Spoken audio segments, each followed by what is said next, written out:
Shalom Aleichem. Bapak Yahweh memberkati saudara sekalian. Malam hari ini saudara-saudara saya akan menyampaikan satu materi yang saya beri tema energi alam semesta. Kalau saudara lihat di dalam kitab suci, atau orang yang tidak paham, pasti akan berkata, energi alam semesta, apaan tuh? Ini sih enggak alkitabiah katanya.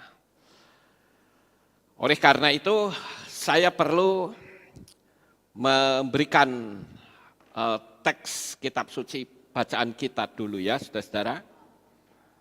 Karena saya lihat ketika saya menyampaikan satu materi, saya ambil contoh misalkan, satu materi yang temanya itu, masihkah kamu mau pakai microchip? Itu ada yang komen begini, katanya firman Tuhan, kok enggak ada tuh ayat firman Tuhannya? Ini saya kasihan sebetulnya ya. Dia mau komen, nampaknya rohani, tetapi sebetulnya dia enggak paham firman Tuhan. Apakah setiap saya menyampaikan materi itu harus ditulis dari sumbernya mana? Gitu? Enggak perlu kan? Kalau saya berkata, Yesua itu satu-satunya Tuhan dan Juru Selamat, apakah harus dicantumkan ayatnya? Kan enggak perlu. Tapi kalau orang sudah pahami, oh itu Pak Lukas ngomong itu di ayat ini. Dia ngomong ini, oh ini di ayat ini. Gitu ya Bapak Ibu. Ya, jadi tidak harus ditulis. Jadi kalau harus ditulis nanti akhirnya konkordansi dah. Saudara baca konkordansi aja, nggak ngerti apa-apa akhirnya.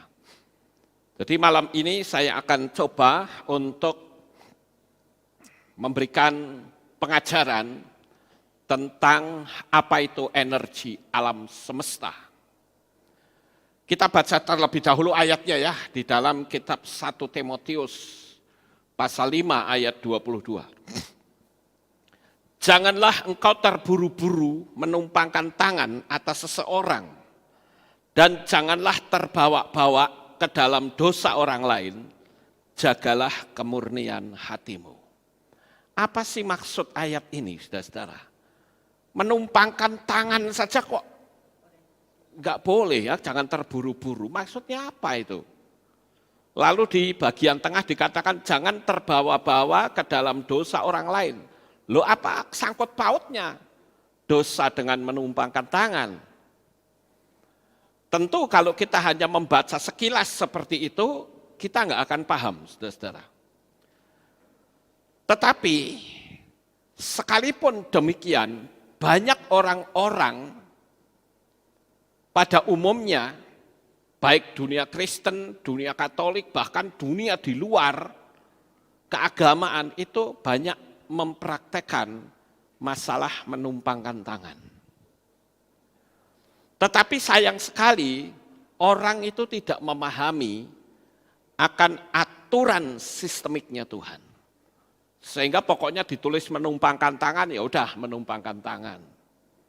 Padahal kalau kita mau teliti dan kita mau lihat di dalam dunia alam supranatural, di situ ada banyak hal yang sangat penting, saudara-saudara.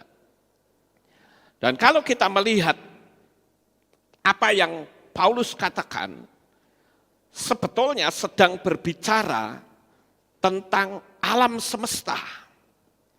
Tahukah saudara bahwa alam semesta ini itu adalah dunia energi. Sekalipun tidak kelihatan, tetapi ada energi. Saya akan terangkan ini pelan-pelan, saya berharap saudara bisa paham. Energi alam semesta oleh bahasa universal, sekali lagi, oleh bahasa universal, ada yang menyebut energi prana. Pernah dengar, saudara? Energi prana. Ada juga yang berkata energi chi. Ada juga yang berkata energi hi. Ya apapun lah namanya, orang kasih nama sakarep-karepe. Tetapi itu energi alam semesta yang diciptakan oleh Bapak Yahweh. Dan tahukah saudara, bahwa energi alam semesta ini, namanya saja energi, memiliki kekuatan. Kekuatan untuk mengobati seseorang atau untuk menyembuhkan orang. Kekuatan untuk membentengi diri. Kenapa? Karena energi alam semesta atau orang luar sana menyebutnya energi prana itu tidak terbatas oleh ruang dan waktu. Nah, energi ini, saudara, bukan berbicara tentang dunia mistik, tetapi betul-betul energi seperti matahari. Matahari itu juga energi. Nanti kita akan sampai di sana. Ada dua orang ilmuwan, namanya adalah Stephen Wolfram dan Michio Kaku. Dari namanya saja saudara bisa melihat ini orang Jepang. Ini adalah dua orang fisikawan. Jadi orang yang menyelidiki tentang ilmu fisika. Stephen Wolfram itu menyelidiki yang namanya energi prana dan dia menemukan yang disebut dengan teori automata seluler. Sementara Michio Kaku, dia dalam penyelidikannya menemukan satu teori yang diberi nama hyperspace. Dan dua teori ini sebetulnya mengembangkan dari teori-teori sebelumnya yang dibuat oleh Albert Einstein. Nah, Bapak Ibu yang terkasih,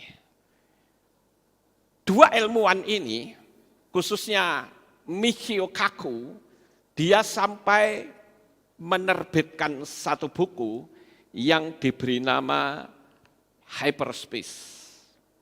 Saudara bisa lihat materinya tentang fisikanya di internet. Tapi tentu saja masih dalam bahasa Inggris.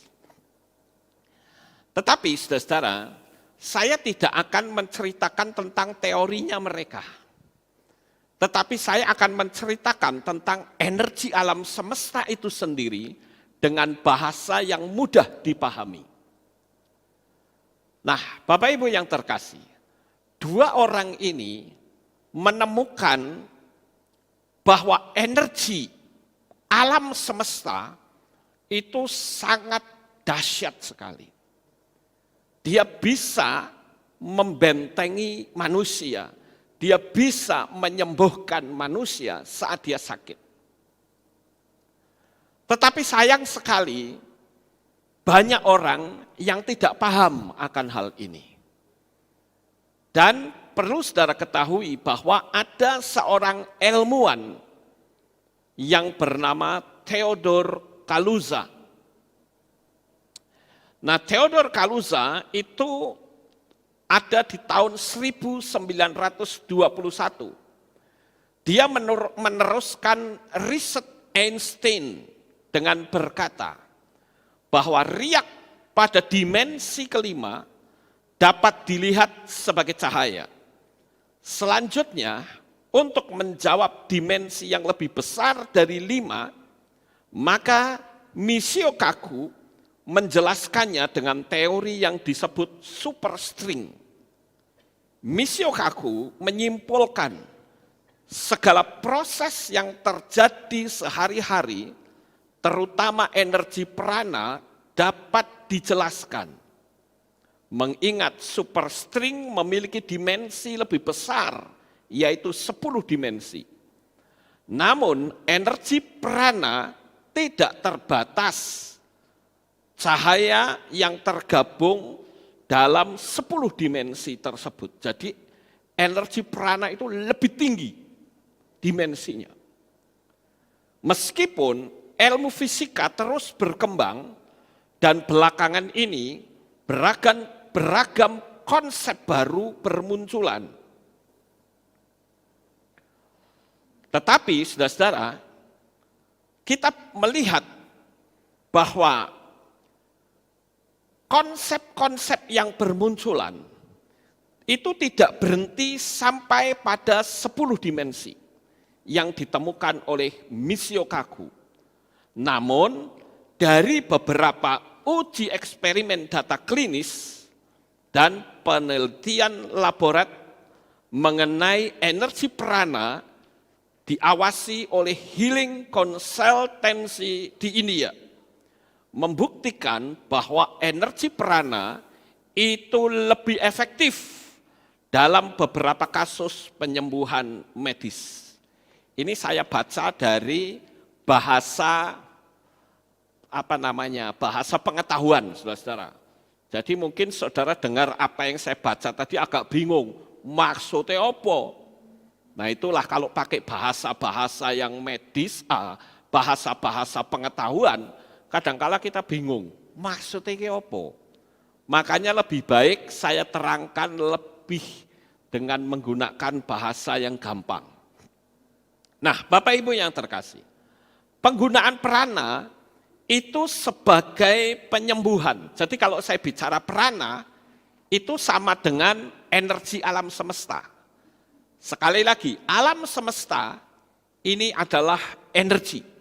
Jadi kita hidup di dalam dunia energi. Semua benda-benda yang nampaknya mati juga ada energinya. Jadi penggunaan prana sebagai penyembuhan dalam penelitian tersebut memiliki prinsip memulihkan diri sendiri dan mampu meningkatkan daya hidup seperti pada penanganan beberapa kasus. Yang pertama, yaitu ada orang yang indera penciuman dan perasanya itu hilang. Ya, jadi misalnya dia dikasih bangkai tikus gitu ya, dia nggak akan bau, saudara-saudara. Sekalipun baunya busuknya luar biasa, nggak akan terasa bau. Kemudian juga untuk perasa, makan permen yang nggak terasa manis, makan garam ya tidak terasa asin. Nah itu bisa dilakukan penyembuhan melalui energi prana. Kemudian penyembuhan otak dan regenerasi tulang belakang dapat disembuhkan dengan prana tanpa campur tangan medis sekalipun. Ini hasil penyelidikan dari para ilmuwan tadi, Bapak Ibu. Jadi itu sudah dibuktikan secara ilmiah.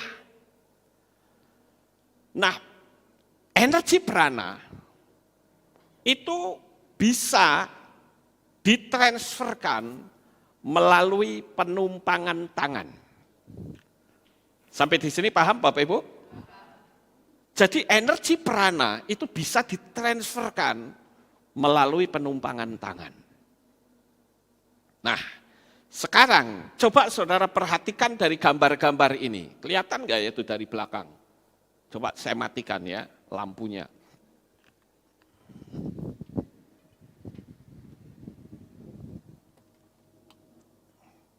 Nah, kelihatan nggak?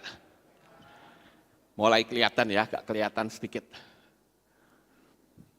Mungkin kalau lampu depan sini dimatikan mungkin bisa lebih kelihatan kali. Bisa nggak lampu sini dimatikan? Yang depan. Nah itu lebih kelihatan ya. Nah Bapak Ibu yang terkasih, sekarang saya mau tanya kepada saudara. Ini kan praktek dalam ritual dunia Kristen dan Katolik.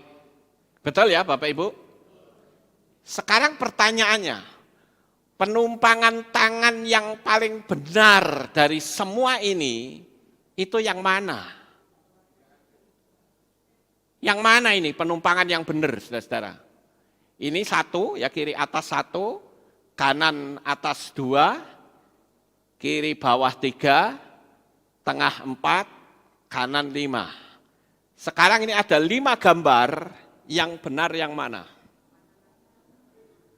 Halo, sekarang saya mau tanya, siapa yang mengatakan nomor 1 yang benar, angkat tangan. Nomor 2 yang benar. Nomor 3 yang benar, ya apa Bu? Kanan atas ya. Sekarang yang ketiga, ayo siapa lagi? Ya Pak Tony. Kanan bawah, ini ya. Mana lagi? Nah sekarang saya tunjukkan teorinya Bapak Ibu. Yang benar yang mana? Telapak tangan kita nih, ya saudara-saudara, tadi sudah sedikit disinggung oleh Rasul Paulus bukan? Telapak tangan kita itu adalah merupakan gerbang energi. Ya. Kenapa Paulus tadi mengatakan jangan gampang kita menumpangkan tangan? Telapak tangan kita itu gerbang energi. Tangan kita ada berapa? Ada berapa?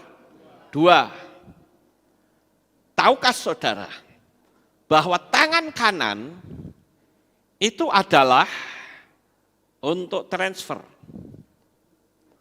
untuk mengirim, itu tangan kanan. Sementara tangan kiri itu disebut tangan negatif. Kenapa disebut negatif? Karena dia sifatnya menarik. Paham enggak Bapak Ibu? Jadi, kalau ada orang sakit, ditumpangi tangan, sementara saudara menumpanginya pakai tangan kiri, itu orang bukannya sembuh malah sakit, saudara. Karena energi orang itu ditarik oleh saudara, paham enggak? Jadi seharusnya menumpangkan tangannya pakai tangan kanan. Nah, dari semua gambar ini, yang betul yang mana? Enggak ada yang benar, saudara. Kenapa saya katakan begitu? Sebab tangan kanannya betul.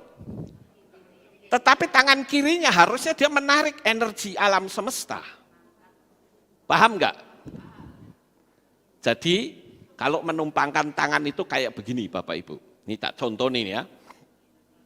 Orangnya sakit gini, terus yang satu begini. Paham enggak? Ini narik nih. Narik alam semesta. Menarik energi prana. Dan energi prana itu adalah ciptaan dari Bapak Yahweh. Ingat itu Bapak Ibu. Ketika dia tumpangkan tangan, dalam nama Adonai Yeshua HaMashiach, dia tarik ini energinya. Ngerti enggak? Jadi kalau begitu, itu penumpangan tangannya benar apa enggak itu? Enggak ada yang benar ini, saudara-saudara. Ya. Enggak ada yang benar penumpangan tangannya ini. Saya melihat satu gambar lagi malah lebih lucu lagi. Ada orang perempuan menumpangkan tangan pakai tangan kiri. Itu salah. Orang tersebut bukan sembuh, malah kesedot energinya. Nah itu sebabnya Rabi Saul tadi mengatakan apa? Nah, saya ulang sekali lagi ya. Rabi Saul mengatakan apa di kitab Timotius tadi? Janganlah engkau buru-buru menumpangkan tangan atas seseorang dan janganlah terbawa-bawa ke dalam dosa orang lain. Jadi karena menumpangkan tangan itu salah. Kalau orang itu berdosa, itu energinya akan transfer kepada kita. Ketarik. Karena pakai tangan kiri. Paham enggak Bapak Ibu? Ya, jadi kita mesti ngerti itu. Dan kalau orangnya sakit, maka orang itu bukan sembuh, tapi malah tambah sakit, energinya kesedot, saudara-saudara. Tangan kanan itu memberi energi pada yang sakit. Nah, bagaimanakah caranya kita mengaktifkan energi prana? Saya mempelajari hal ini, Bapak Ibu. Walaupun ini tidak ada dalam kitab suci. Tetapi di luaran sana, orang sudah paham Karena itu menyangkut dunia alam supranatural. Kalau tidak ada dalam kitab suci, bukan berarti itu sesat. Apakah tukang pijet itu juga ada di Alkitab? Enggak ada. Tapi kenapa saudara juga ikut pijet? Ayo. Iya kan? Kemudian, apalagi? Dilarang merokok. Apakah ada dalam kitab suci? Enggak ada. Tapi kenapa kok dalam dunia kekristenan merokok itu sesuatu yang tabu? Padahal di kitab suci tidak ada. Jadi apa yang tidak ada dalam kitab suci bukan berarti sesat. Nah, kebanyakan orang tidak belajar main menghakimi itu paling gampang. Untuk mengaktifkan energi prana itu ada beberapa hal, saudara-saudara. Yang pertama yaitu dengan menggosokkan tangan secara cepat gini. Itu kan panas ya. Terus sampai betul-betul panas luar biasa. Lah setelah itu, ini tangan ini energinya keluar ini. Energi prana itu akan berada di tengah-tengahnya. Kalau saudara peka, setelah menggosokkan tangan, ini bagi yang peka ya. Nanti saudara bisa latih sendiri. Sudah peka, dengan digosok tangan ini kalau sudah gini kan. Nah ini seperti kayak ada bola, saudara-saudara. Kayak ada bola busa gitu loh. Ya. Nah, enggak usah kita permainkan, selama kita sudah menggosokkan panas, tempelkan saja di bagian yang sakit. Tempelkan gini, pada bagian yang sakit. Sambil saudara berdoa. Dalam nama Bapa Yahweh, dalam nama Adonai Yeshua HaMashiach dan di dalam Roh Kudus. Jadilah sembuh. Tetapi penumpangan tangan ini menyalurkan energi prana, saudara-saudara. Ingat, energi prana itu ciptaan Tuhan. Dan saya katakan tidak salah menggunakan energi prana, karena Tuhan sudah sediakan. Tempelkan di tangan selama berapa menit? Minimal 10 menit, tempelkan. Terus ditempelkan, sambil saudara membayangkan ada energi kesembuhan mengalir dalam tangan saudara dan masuk kepada orang yang sakit tadi. Paham Bapak Ibu? Itu yang pertama. Kemudian, yang kedua, bagaimana cara mengaktifkan energi prana? Saudara tekan tangan ini terlebih dahulu, ditekan-tekan, yang keras, yang kuat, kiri kanan. Kemudian saudara gini kan, nah ini sudah langsung mentul, saudara, kelihatan kayak ada bolanya. Dan tangan saudara kalau sudah aktif perananya, saudara bisa mendeteksi di mana ada setan. Ya. Loh kenapa saudara ketawa? Kalau bicara setan kenapa mesti ketawa? Ketika kita sudah merasakan seperti ini, saudara tinggal deteksi gini. Nanti akan terasa, gitu. Kalau sudah kita belajar peka. Itu teknik yang kedua. Dan teknik yang ketiga, saudara menggunakan cara digoyang-goyang seperti ini. Dengan cara yang cepat. Nah, dalam getaran berapa kali saja itu sudah kayak ada bola juga. Mentul-mentul, saudara. Itu energinya sudah aktif, energi prana. Dan itu tinggal ditempelkan di bagian yang sakit. Itu adalah cara mengaktifkan energi prana. Nah sekarang kita lanjut yang berikutnya. Nah, Bapak Ibu yang terkasih, di gambar ini Ini ada orang yang menumpangkan tangan, tapi juga salah. Karena kalau dilihat dari polanya, satu ditransferkan, satu ditarik. Sebetulnya bukan begitu caranya. Satunya ditumpangkan, satunya menengadah ke atas. Kenapa kita menengadah ke atas? Karena tangan kiri kita menarik energi prana masuk dalam tubuh kita dan kita yang transferkan. Paham Bapak Ibu? Energi prana itu unik sekali. Uniknya di mana? Uniknya itu ketika kita menumpangkan tangan dan kita berkata, aku menyembuhkan kamu, itu energi terputus. Enggak bisa gerak, saudara-saudara. Kenapa tadi saya katakan, ketika kita menumpangkan tangan, kita harus memanggil nama Bapa Yahweh di dalam Yeshua HaMashiach sebagai sumber kekuatan dan sumber penyembuh. Paham Bapak Ibu? Jadi ketika kita bicara, Bapa Yahweh, saya berdoa untuk saudara kita yang sakit, jamah dan sembuhkan. Saudara tumpangkan tangan atasnya, dengan saudara memanggil nama Bapa, maka energi itu akan masuk. Karena energi itu ciptaan Bapa.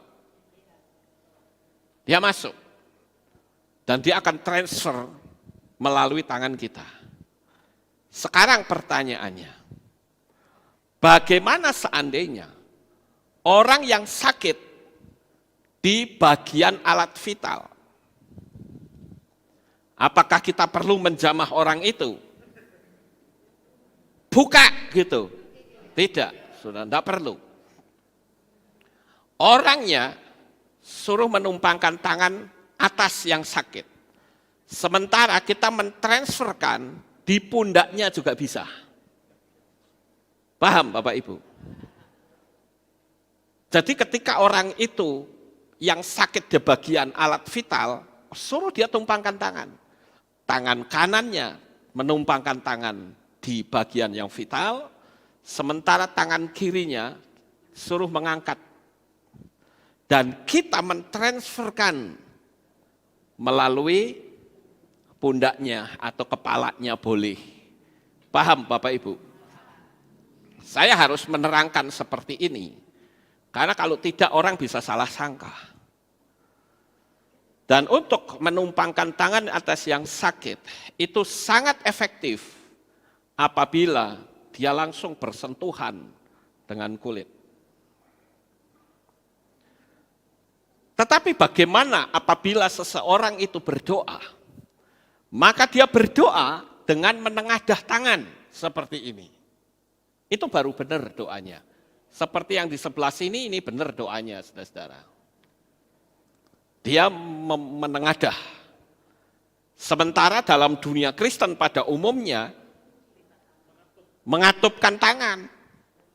Dan itu tidak pernah ada dalam kitab suci kita. Ayo coba cari. Kalau ada satu ayat, tak bayar 1 juta. Kalau ada. Hebat kan? 1 ayat 1 juta. Sudah ketemu 2 ayat 2 juta loh. Ada enggak? Lah kalau enggak ada, toh berdoa tangannya dikatupkan, ini sing ngajari sopo? Ya toh? Yang ngajari itu siapa? Kenapa ketika saya ngomong seperti ini malah dianggap sesat? Justru yang tidak ada malah dibenerke. Karena terus digembar-gemborkan. Ayo kita berdoa, bahkan anak sekolah minggu saja ngajarinya salah. Ya anak-anak, lipat tangan, tutup mata, kita berdoa tirukan tante ya. Awas loh, tidak boleh ada yang matanya terbuka. Ingat, Tuhan itu melihat.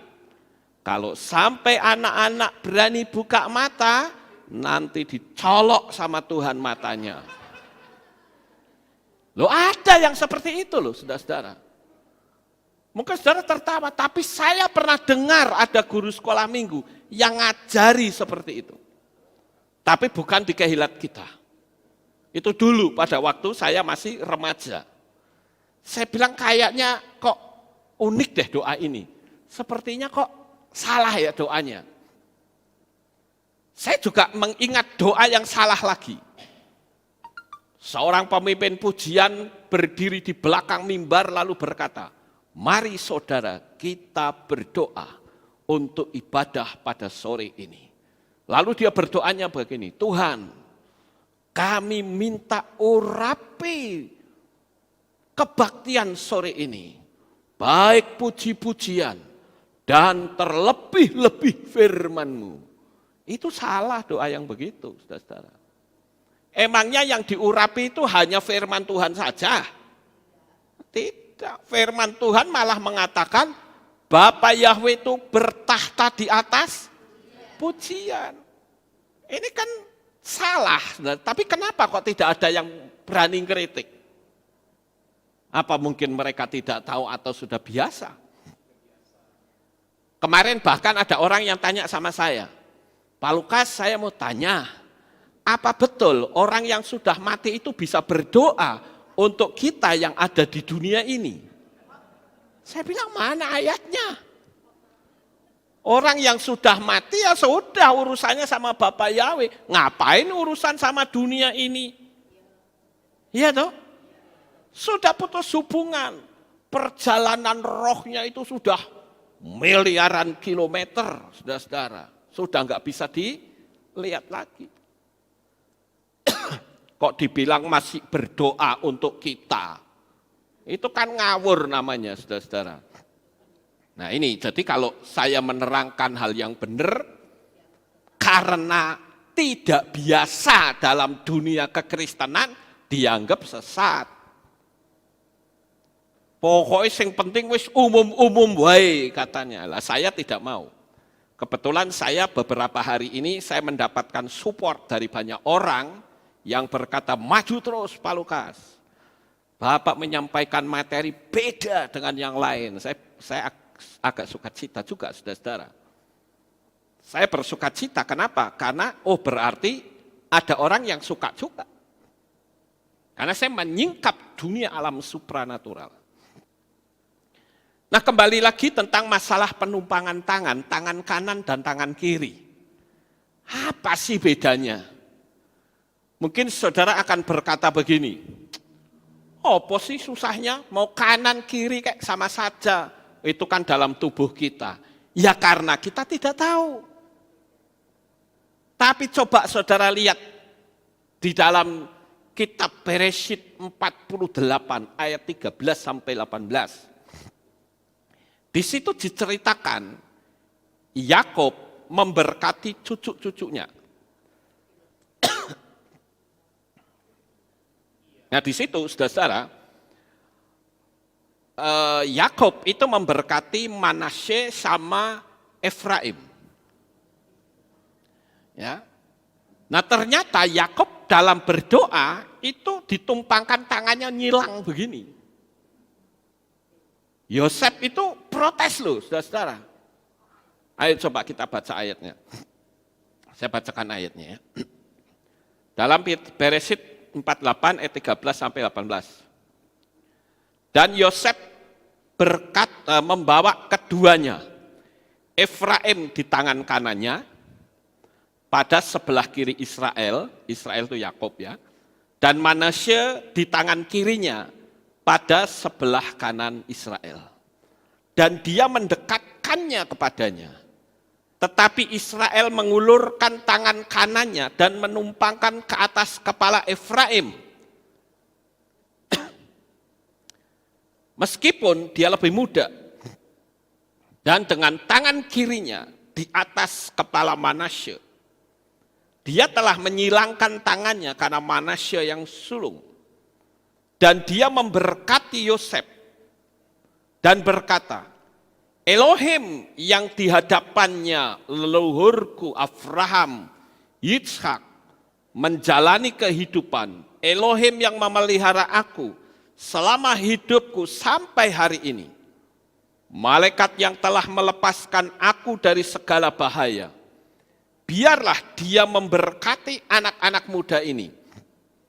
Dan biarlah namaku dan nama leluhurku Abraham dan Yitzhak disebut di antara mereka, dan biarlah mereka bertambah-tambah sebagai kumpulan orang banyak di tengah-tengah negeri ini.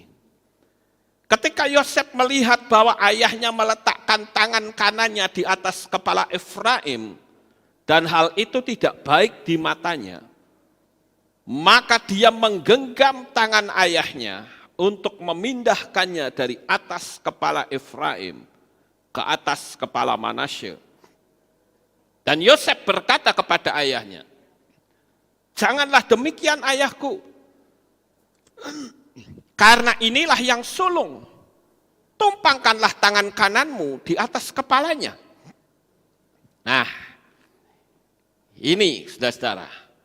Makanya kalau ada yang saudara berkata, teknik apa ini? Nah, buktinya di kitab suci ada. Jadi kalau saudara masih berpikir bahwa apa yang saya sampaikan dari tadi enggak berkenan, lebih baik ditutup saja. Ya. Tapi jika saudara bertanya, caranya bagaimana ya? Nah, itu silahkan dilanjut. Sistemiknya Tuhan itu bekerja secara otomatis, terlepas dari dilakukan orang baik atau buruk. Sekali lagi, sistemiknya Bapa Yahweh itu bekerja secara otomatis. Gini loh, jangan saudara berpikiran begini, kalau orang kawin laki-laki sama perempuan dan hamil, itu Tuhan merajut satu-satu. Termasuk kalau ada pemerkosa yang memperkosa orang sampai hamil, berarti Tuhan ikut merajut. Bukan itu, saudara-saudara. Ketika seseorang diperkosa dan hamil, apakah Tuhan satu persatu bikin janin mereka? Berapa miliar orang di atas muka bumi ini yang hamil.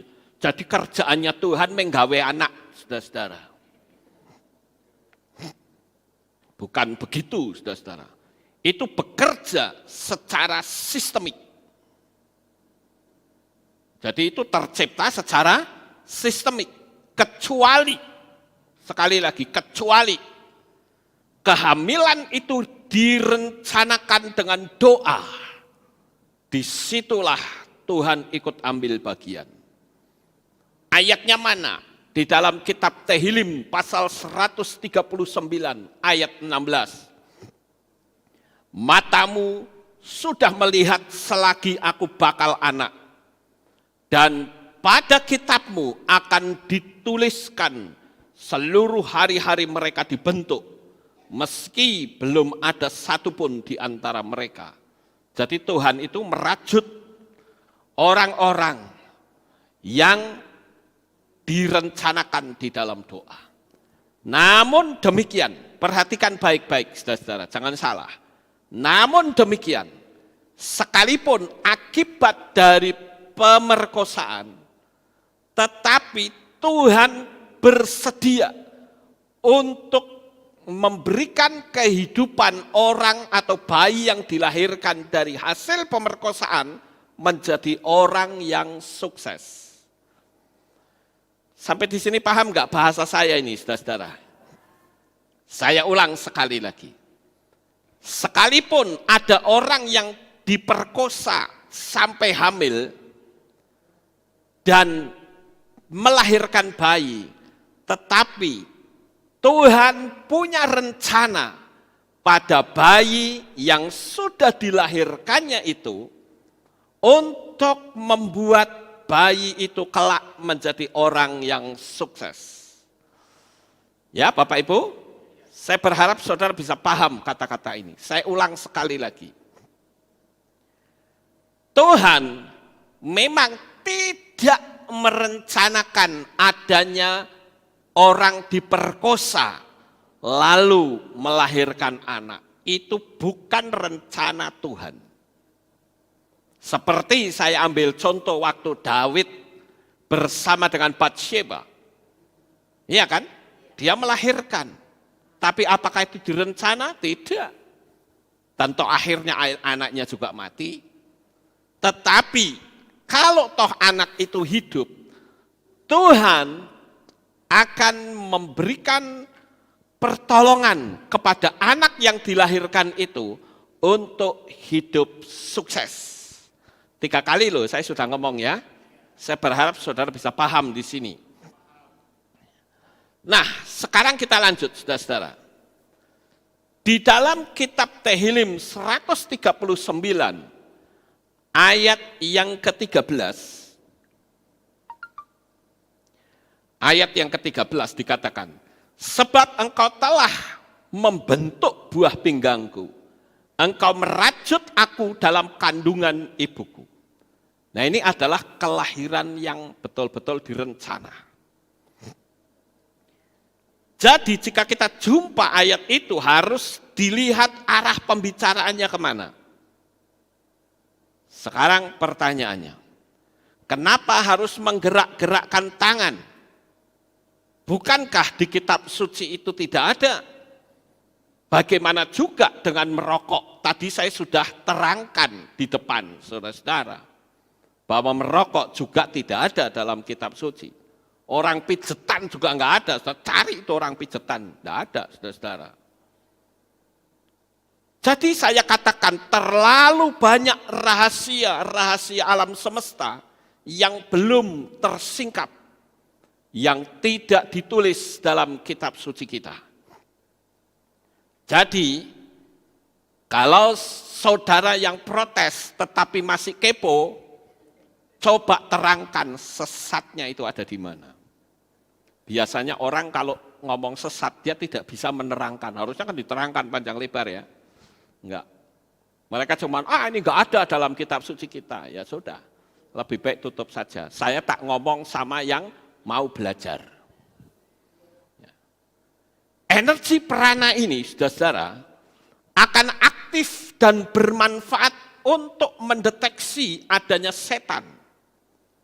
Bahkan mengirimkan energi kasih, melindungi diri dari yang jahat.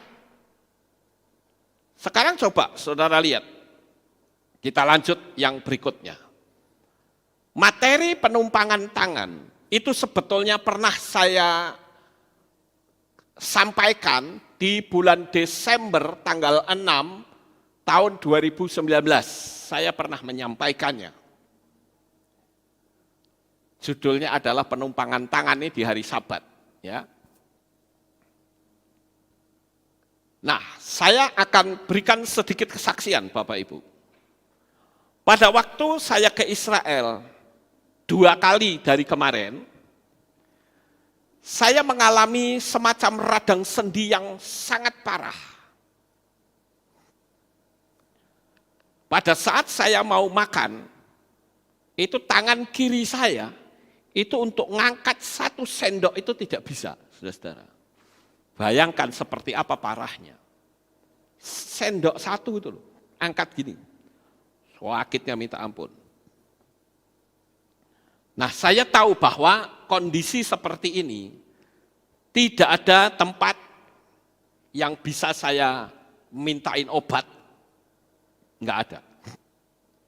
Dan saya paham akan energi prana ini. Maka saya praktekkan, saudara-saudara. Saya di kamar, saya praktekkan, ya. Kemudian saya tumpang tangan. Sambil saya ngomong begini, dalam nama Bapa Yahweh, dalam nama Adonai Yeshua HaMashiach dan di dalam Roh Kudus, aku perintahkan tangan sehat kembali. Ayo, tanganku, kita ada di Israel ya. Kita tidak bisa berbuat apa-apa kecuali kamu harus sembuh saat ini juga. Ayo sembuh, sembuh. Dalam nama Bapa Yahweh sembuh. Terus saya usap-usap terus. Seluruh organ-organ, otot-otot, aliran darah mengalir dengan sempurna. Ayo, boleh seperti sedia kala. Boleh seperti sedia kala. Dan ternyata besoknya sembuh, saudara-saudara. Enggak main-main, itu sembuhnya itu total, saudara-saudara. Apakah itu satu kebetulan? Saya yakin tidak. Itu energi penyembuh, Bapak Ibu. Sekarang kita lihat yang berikutnya.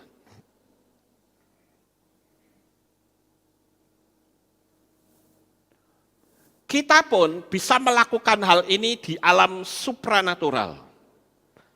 Nah, ini saya perlu kasih tahu kepada saudara sekalian, saat saudara akan berada atau melewati jalan yang berbahaya, saudara perlu juga membentengi diri dengan menggunakan energi prana. Saudara misalnya mau jalan ke sana itu daerah maling, daerah orang-orang yang enggak enak. Saudara harus lewati situ.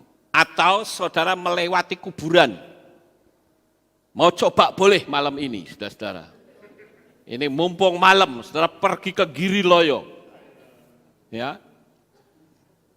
Saudara pergi ke sana, sebelumnya saudara di rumah, berdiri tenang, terus tarik nafas yang panjang, masukkan energi prana di dalam diri saudara. Seperti yang tadi sudah saya katakan. Saudara bisa menggoyang-goyangkan tangan, atau saudara bisa menekan pakai pola tadi.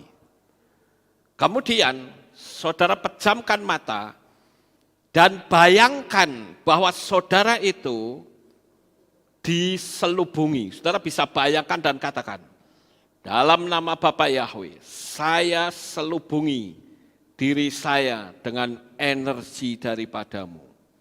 Saudara bayangkan seolah-olah saudara sedang diselubungi seperti ini. Saudara lihat nggak? Ini ada sepeda motor tapi ditutup plastik kabeh, saudara. Ini rapet ini. Ini juga payung tapi ada plastiknya sampai ke bawah. Saudara naik mobil juga begitu. Berada di tempat bahaya. Saudara berkata, Bapa Yahweh lindungi saya. Saya tutup diri saya dengan kekuatan Tuhan. Saudara bayangkan mobil saudara dilapisi oleh lapisan yang tidak bisa tembus, saudara. Mungkin hal ini sedikit saya bersaksi. Orangnya jemaat kita dulunya mantan orang yang paranormal. Namanya Pak Gunawan. Pak Gunawan itu nyerang saya di tengah malam, sehingga waktu pagi, ya karena saya nginjili dia nyerang saya menggunakan ilmunya. Saya nggak perlu sebut ilmunya dari mana, nanti malah ada yang tersinggung, jadi nggak perlu saya sebut. Dan pada waktu malam hari dia mendatangi saya, dia melihat saya itu seperti ada selaput kaca yang mengelilingi saya. Dia coba untuk melakukan serangan mental, balik, tidak bisa. Sehingga waktu paginya, dia menemui saya dan berkata, Pak, Papi punya ilmu apa? Katanya. Loh, saya tidak punya ilmu apa, maksudmu piye? Dia bilang, saya tadi malam mendatangi Papi. Dan saya menemukan Papi itu tertutup oleh selaput kaca. Lah, di situ penginjilannya lebih saya tekankan lagi. Saya bilang iman saya, iman kita itu adalah mbahnya magic tingkat tinggi. Ya. Jadi jangan main-main dengan nama Tuhan kita. Walaupun pada saat itu saya belum memanggil nama Bapa Yahweh karena saya belum tahu. Apalagi sekarang, saudara. Wah, itu super dahsyat itu kekuatannya. Jadi saya katakan, selama engkau percaya Bapa Yahweh di dalam Yesua HaMasiah, engkau selalu ada dalam perlindungan. Amin. Saudara percaya gak? Percaya, haleluya. Boleh beri tepuk tangan. Kayaknya tepuk tangannya pelan-pelan banget gitu ya. Ayo beri tepuk tangan yang meriah untuk Tuhan kita. Haleluya. Saudara yakin? Bener nih? Mau coba? Nah, boleh ke Giriloyo, saudara. Loh, saya ngomong begini karena saya pernah ke sono loh. Saudara lihat itu video saya. Sudah lihat semua belum? Ya. Saya nantangin setan. Setan genderuwo, kuntilanak, kuntil bapak, kuntil embah, ayo keluar semua. Nggak ada tuh satu pun yang keluar. Padahal orang bilang katanya, di situ daerah genderuwo. Tak datengin, saudara-saudara. Katanya di situ ada orang tanpa kepala. Tak datengin. Satu pegang kamera, satu pegang lampu. Saya keluyuran tengah malam. Nggak ada tuh setan yang mau ketemuan sama saya. Ya. Akhirnya sampai saya bosen, udahlah pulang aja. Jangan seperti anak kecil. Saya jadi cerita, kemarin itu kan saya nganterin cucu saya, Afram sama Kenan, pulang ke Cawang, naik sepeda, Vindi ya, sepeda yang ada tempat duduknya belakang. Saya sengaja bilang begini, ayo kita berani nggak ngelawan setan? Afram sama Kenan mau, berani. Wah, sudah berapi-api. Begitu sudah dekat, saya bilang gini, nah ini kesempatan membuktikan kata-kata. Grandpa akan masuk ke kuburan. Wah, langsung saya dipeluk kencengnya luar biasa. Ya. Kenan yang di depan ribut, saya tidak mau. Loh, katanya berani, jangan bicara dong. Lihat nih Grandpa, kalau bilang berani, buktikan ya, nggak usah pada takut. Ya, jangan lari, tak puter ke saudara. Ternyata Giriloyonya ditutup. Pakai palang. Tapi saya nggak kehilangan akal, saya terus sampai ke rumahnya Michael. Nah di situ kan tidak ada palangnya toh. Begitu saya mohon, tangan saya dipegang, setirnya diluruskan. Ketakutan, saudara. Ya sudah. Nah, makanya jangan sok ngomong gede, tidak boleh. Kalau ngomong gede itu buktikan kata-katanya. Ayo kalau gitu hebat mana sama Grandpa? Ya Grandpa hebat, luar biasa. Ya, berarti kalah toh sama Grandpa, kalah. Ya sudah. Itu. Nah jangan seperti itu, saudara. Ngomongnya gede tidak bisa dibuktikan. Saya ngomong gini sudah tak buktikan loh ya. Saya ke Giriloyo jam berapa itu? 1:30 sampai 1:30. Dan tidak ada setan yang mau nemui saya. Kalau ada saya pengen tak shooting mukanya setan itu. Ya kita lanjut Bapak Ibu. Nah yang terakhir ini, matahari itu juga energi secara umum. Lah kalau energi yang ada tidak dipergunakan seefektif mungkin, energi paling bisa dibuat apa? Jemur pakaian, ya toh? Kemudian angin juga bisa dipergunakan untuk apa? Kalau orang kepanasan biar ISIS keluar. Wah, sejuk. Tapi sebetulnya angin dan cahaya matahari itu bisa dimanfaatkan kalau ngerti caranya. Angin dan matahari itu energi seperti energi prana. Sampai di sini paham Bapak Ibu? Jadi jangan orang buru-buru ngomong sesat. Belajar dulu, ya. Jadi kalau kita mau menggunakan sedikit latihan, maka kita bisa menggunakan energi prana yang Tuhan sudah sediakan kepada kita. Jangan dipelintir lagi. Kalau begitu berarti Pak Lukas tidak percaya kepada Bapak Yahweh dan Yesus. Oh, super percaya.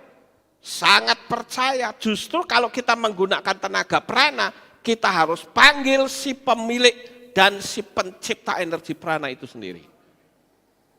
Paham Bapak Ibu? Karena kalau enggak ya cuman untuk jemur ini, jemur pakaian. Ada BH, ada celana dalam, ada celana kolor, ada kaos, ya toh? Tapi coba kalau kita mau mempergunakan sedikit kangelan, dibikin apa? Solar cell menjadi energi listrik. Bisa untuk nonton TV, bisa untuk lampu, penerangan, bisa untuk kerja, jalanin bor. Begitu juga angin. Angin ini juga bisa diubah menjadi energi listrik. Jadi antara angin, matahari, dan tenaga prana itu diciptakan Tuhan untuk seluruh manusia, tinggal diolah, maka hasilnya bisa bermanfaat untuk kita. Jadi kalau saudara saat ini sakit, menghadapi tantangan, menghadapi rasa takut, atau apa saja, pergunakan itu. Saya sudah mengajarkan hal ini kepada saudara, tinggal saudara lakukan, dan saudara akan terima manfaatnya dari apa yang Bapak Yahweh sudah ciptakan. Sukses besar untuk saudara, Bapak Yahweh memberkati, haleluya. Kita tunduk kepala dan kita akan berdoa. Kami mengucapkan terima kasih dan syukur kepadamu ya Bapak Yahweh. Malam hari ini kami bersama-sama telah mendengarkan renungan firman-Mu. Biarlah apa yang kami renungkan, kami boleh tanamkan di dalam hati kami. Pengetahuan kami menjadi semakin bertambah, sehingga iman kami pun menjadi semakin kuat. Kami bersyukur Engkau menciptakan matahari, Engkau menciptakan angin, dan Engkau menciptakan energi prana, semua untuk kebaikan manusia. Terpujilah Engkau ya Bapa, di dalam nama Adonai Yeshua HaMashiach, kami sudah berdoa. Semua berkata, amin, haleluya. Ada pengumuman? Ya, kita lihat pengumuman. Shalom, berjumpa kembali dalam Aleph Tau Breaking News. Berikut saya sampaikan pengumuman minggu ini. Info Hari Raya. Hadirilah ibadah Hari Raya Tisha B'Av pada hari Rabu 29 Juli 2020 pukul 6 sore. Dan dalam rangka memperingati Tisha B'Av, jemaat diimbau untuk berpuasa selama 25 jam mulai tanggal 29 Juli 2020 pukul 6 sore hingga 30 Juli 2020 pukul 7 malam. Info multimedia. Bagi Bapak Ibu Saudara yang memiliki kerinduan untuk melayani di bidang multimedia, LCD, kameramen, editor, dan live streaming, bisa menghubungi Saudara Dio atau Cevi dengan nomor berikut.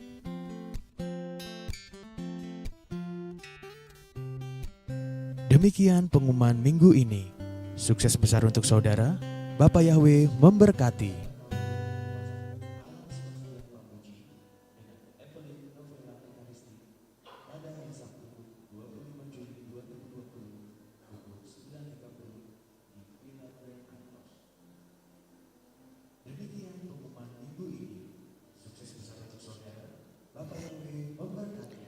Ya, kita akan akhiri kebaktian kita. Mari kita bangkit berdiri, kita tutup dalam doa. Terima kasih Bapak Yahweh, selesai sudah ibadah kami dari awal pertengahan sampai pada akhirnya. Sebentar lagi jemaat-Mu akan kembali pulang ke rumah mereka masing-masing. Kami mohon perlindungan dan tuntunan Tuhan, sehingga mereka semua sampai di rumah dengan selamat. Pertemukan kembali pada jam-jam ibadah mendatang di dalam ikatan tali kasih-Mu. Terima kasih ya Tuhan, inilah doa syukur yang kami naikkan kepadamu. Di dalam nama Adonai Yeshua HaMashiach, kami sudah berdoa. Mari kita angkat tangan kita dan kita akan menerima berkat Kohanim. Haleluya. Yevarecha Yahweh wa yismereka.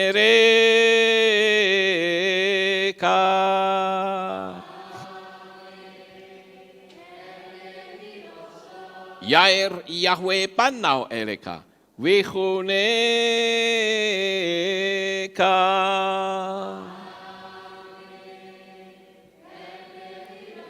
Yesa Yahweh panau eleka wa yashem lecha shalom.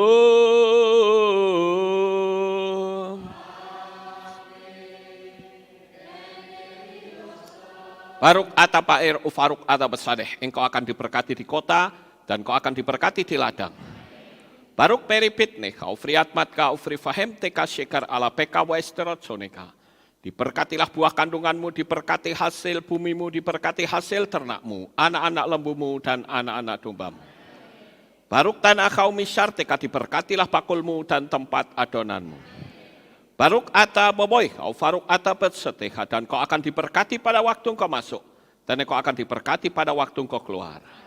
Baruk ata Yahweh Eloheinu melek haolam, besem Yeshua Hamasya wa ruah hakodes kile olam faed. Kami sudah berdoa dan mengucap syukur. Haleluya.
Bapak Yahweh memberkati.